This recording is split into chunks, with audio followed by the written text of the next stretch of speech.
ભાઈનો પ્રેમ કેવો છે એ આજે જોજો. મારો વિડીયો પૂરેપૂરો જોજો અને લાઈક કરજો.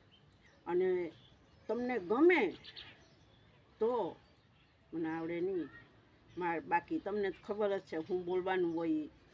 પણ એ ભગવાનને એટલી પ્રાર્થના કરે કે હે પ્રભુ, મારા ભાઈને હંમેશને માટે ફૂલની જેમ ફેરવજો હો. એવી આ બેનભાઈની કહાની છે, તમે જોજો હો. ભૂલતા તો નહીં જ.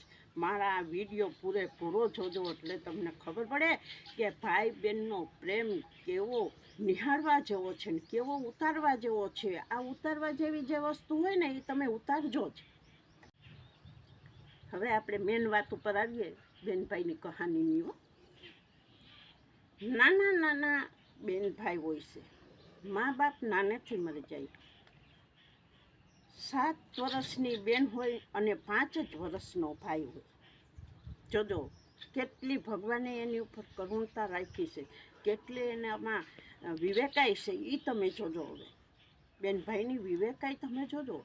નાના નાના બેનભાઈ ખૂબ દુઃખી છે. કોઈ એનું બાવડું પકડતું નહોતું. આ સમય તયનો સમય એવો હતો. અત્યારે એ સમય તો હાવ હળાહળ કળયુગ આવી ગયો છે. એટલા માટે હું કહું છું કે તમે વિડીયો જોજો, શેર કરજો, સબસ્ક્રાઈબ કરજો અને ગમે તો કમ્પ્લેન્ટ કરજો.